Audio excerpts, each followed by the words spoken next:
The Resilient Jenkins storyline is just so played now. I'm walking back to the motel right now because I just got done with Bubba's weekly therapy session and it went pretty good. I swear it seems like we had the same conversation on repeat. It went well, and I've been wanting to update y'all about how that whole process has been going for us, but I really just wanted to get the services going. We all know that Stephanie Thompson was married to a PDF file, still married to him. Jeremiah told me he was a level 3.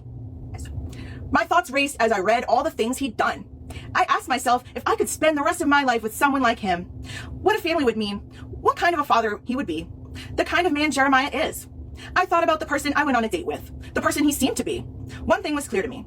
The person I had read about wasn't the same person I'd gone on a date with. We know that Drew really ain't doing shit in that hotel except for moving bunk beds around and couches and sweeping up behind them. We know that her kids really don't have anything wrong with them aside from being in that little Mo shelter, especially the one that she claims to have autism. We've been seeing her taking trips to take him to a therapist, and the therapist ain't saying shit about him having anything wrong with him. And what do we see? Their food being less and less delectable because they ain't getting stamps like they used to. I don't understand why she feels like her job is still being a content creator when the content that she creates is very low quality. You guys still do not see my social media thing as a job when I probably make more than most of you. I could give a frick. There's no growth. If you're making money, you're supposed to invest back into your profession, especially as a business owner or an entrepreneur. You ain't supposed to sit up there and just eat up all the damn money. This whole thing with her showing her daughters a little too much, putting them in a provocative light. I keep saying the reason why Stephanie does that is because her girls is what gets those bigger gifts, those Amazon hauls, whatever extra she is receiving on top of her social media is from older men who enjoy seeing her daughters like that. And Stephanie acts very oblivious to the situation, as well as Drew, in order to get the money that they need for the substances that they abuse. This ain't new. We've been seeing crackhead mamas do this since the beginning of time. Still a crackhead. I mean, that's all Stephanie is doing and still trying to profit off of her content. However, she had her 15 minutes of fame. The shock value of her content has worn off. The interesting portions of her being a homeless mother and a mother of 7 and being in this blended family with African-American Negro children has worn off, and people want to see her do better. However, Stephanie's the type of person that is so stuck in her delusion, she ain't never gonna do better for herself.